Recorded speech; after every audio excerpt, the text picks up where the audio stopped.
Hi everyone, it's Carissa at Sprinkled with Glitter, and we are here in my craft room again because I have another organization video for you. A few weeks back I did an organization video on my cardstock organization, and I got some questions on pattern paper organization.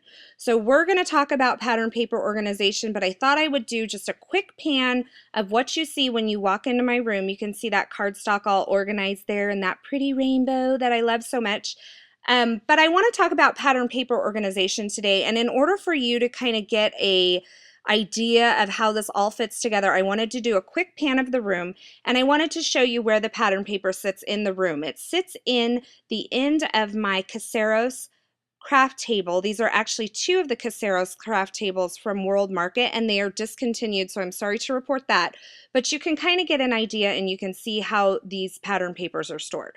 Now, I store my pattern paper. I use 6x6 only. I have a very small amount of 12x12, but all of my 6x6 pattern paper are stored in these Interdesign Pantry Pulls bin. This is the medium size. I got this idea from Jennifer McGuire over at her blog, so you might want to check her blog out for some organizational videos as well. And you can see that these fit really nicely.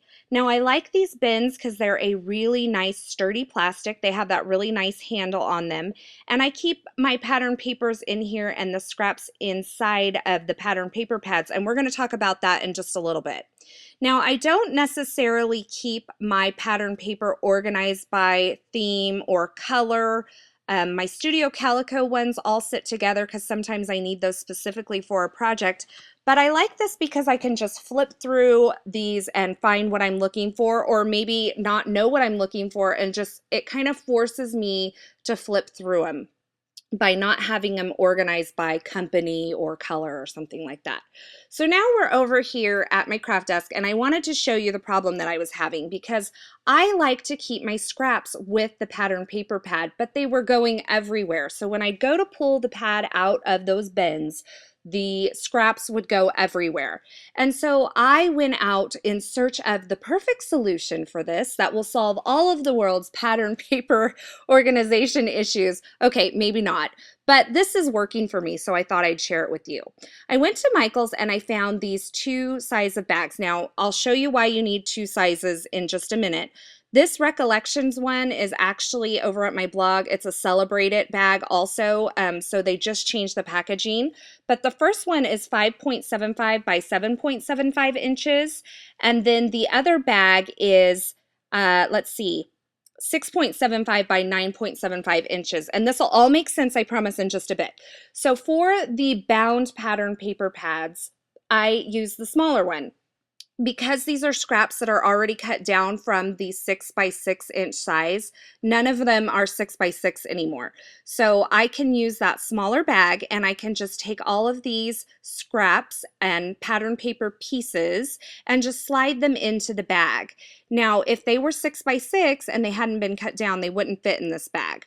So then I just tuck the top of that bag over and I slide it into the pattern paper pad, and then I can put it into the bin. Now here is where the larger bags come in. I get these unbound pattern paper collections from Studio Calico every month. And because they are the full 6x6, they're not cut down, they won't fit in those smaller bags. And these would stick a lot out from the pattern paper pads, so I decided to use these only for the unbound ones.